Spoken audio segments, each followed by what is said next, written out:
Magsisimula ang pelikula sa hinaharap kapag nabuo ng mga tao ang kakayahang baguhin ang genetika at DNA.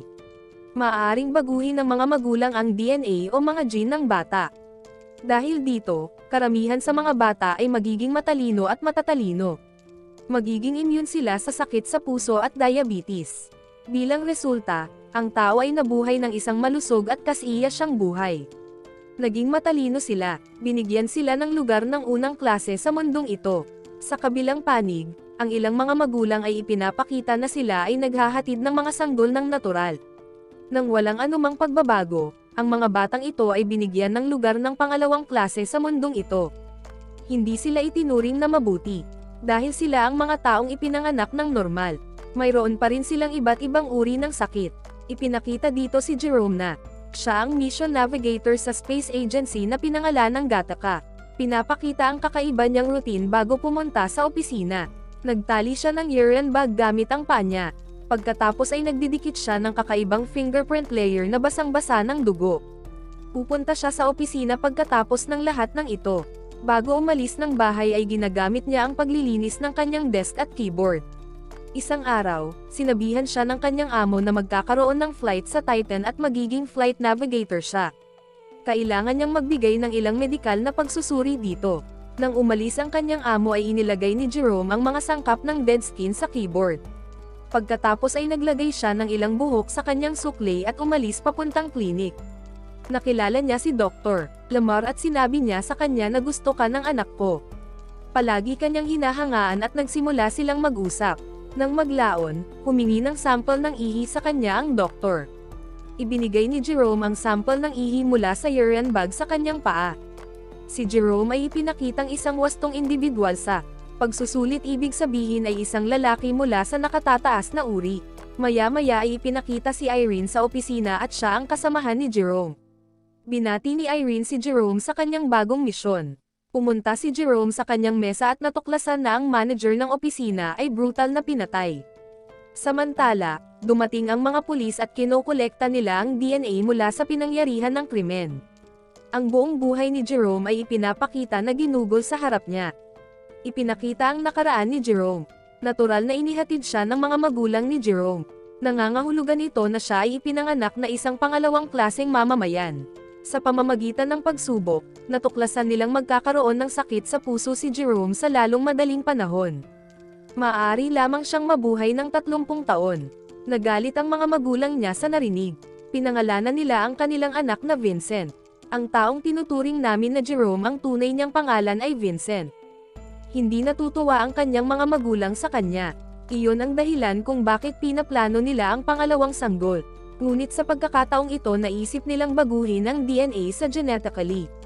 Sinabi ng doktor sa mga magulang ni Vincent na ang kanilang sanggol ay hindi magkakaroon ng sakit sa puso o diabetes.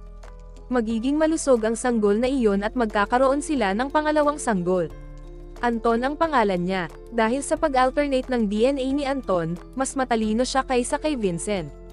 Dahil mas bata kay Vincent, mabilis na lumaki si Anton. Gusto rin ng kanyang mga magulang si Anton.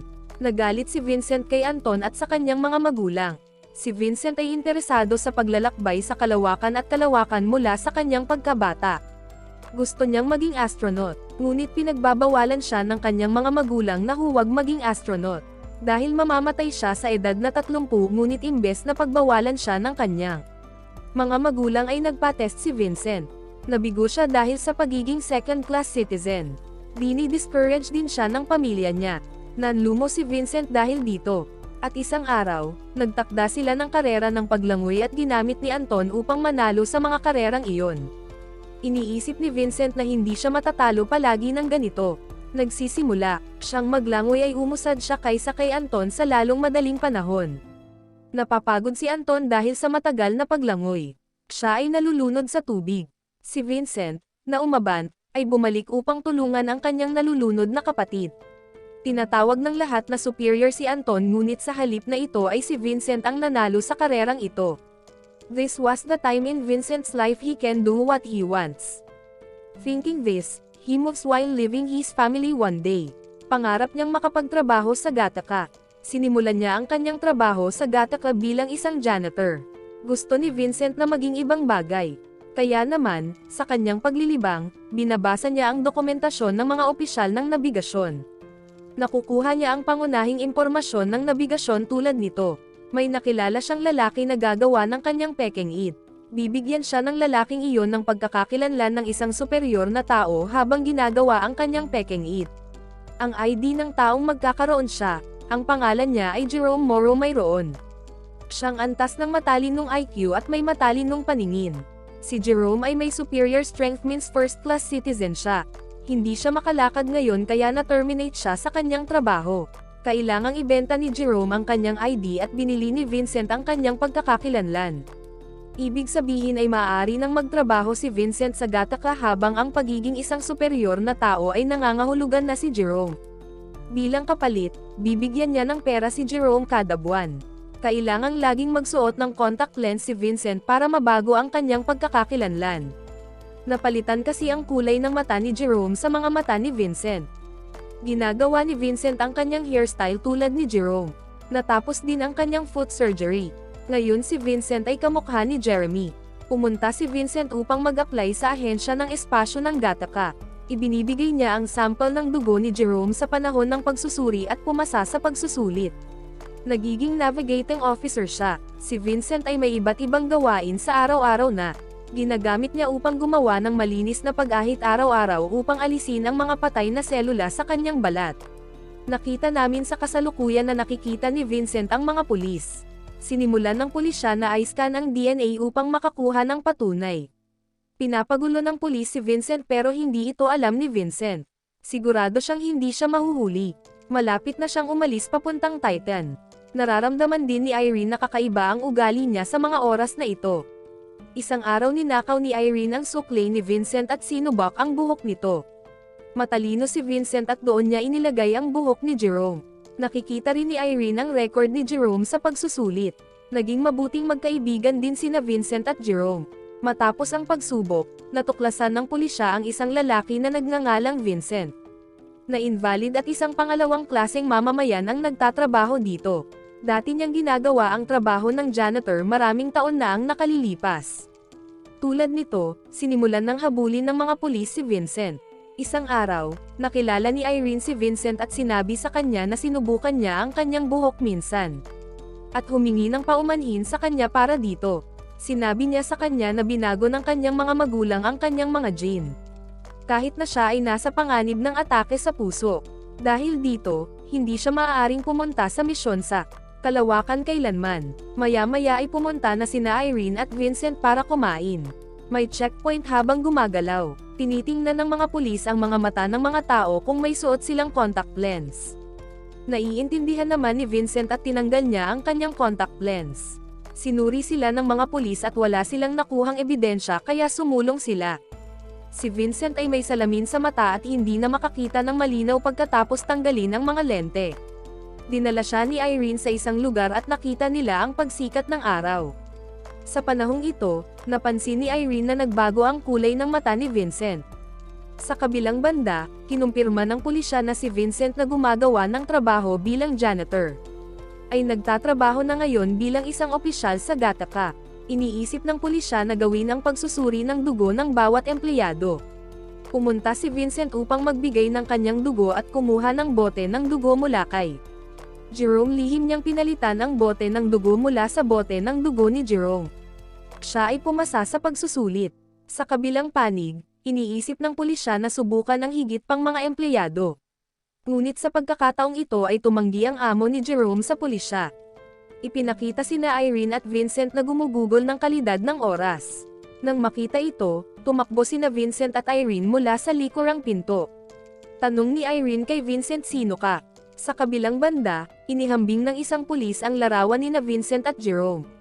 Naiintindihan ng pulis na si Jerome ay si Vincent. Kahit na ginawa niya ang pagpatay na ito o hindi, siya ay nabubuhay na may maling pagkakakilanlan.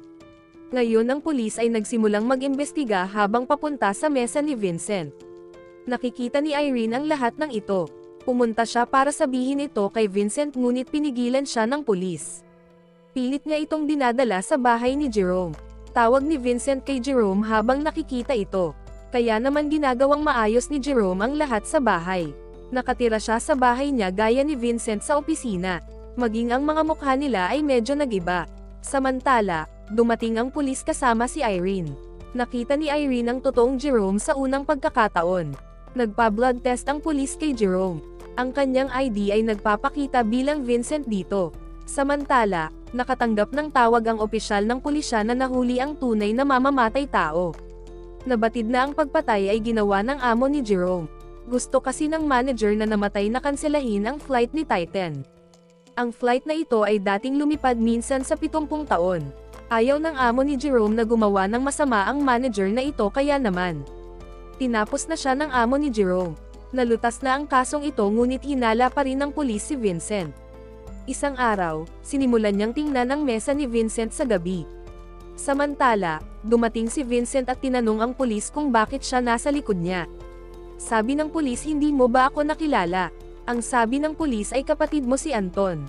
Ipinaalam niya kay Vincent na ang ating mga magulang ay namatay bilang resulta ng kanilang pagkakasala, at ikaw ay patay na rin.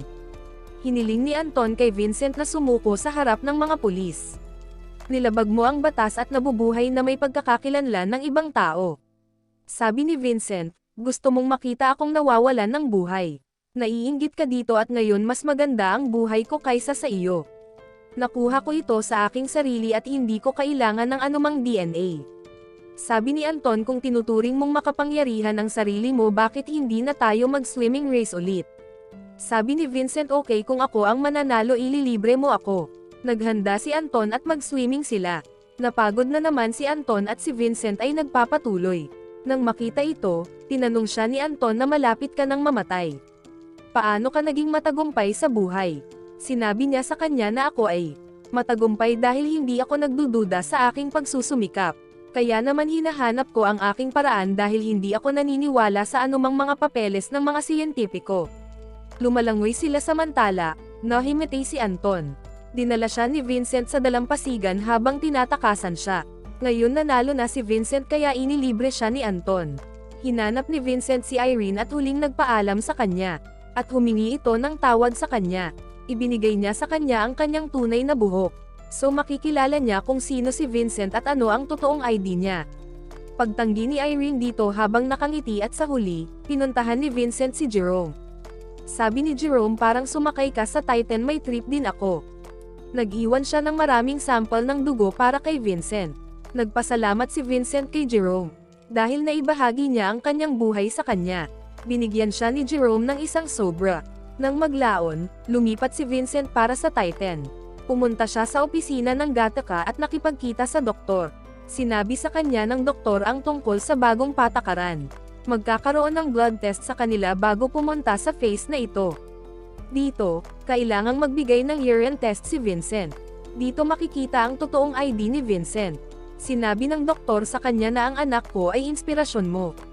Dahil gusto rin niyang magtrabaho sa Gattaca. Siya ay tinanggihan kahit na ang pagiging superior at baka siya ay gagawa ng trabaho dito sa Gattaca tulad mo. Sinabi sa kanya ng doktor na alam ko simula pa noong unang araw na peke ang kanyang ID. Dito ginagawang valid ng doktor ang diwastong resulta.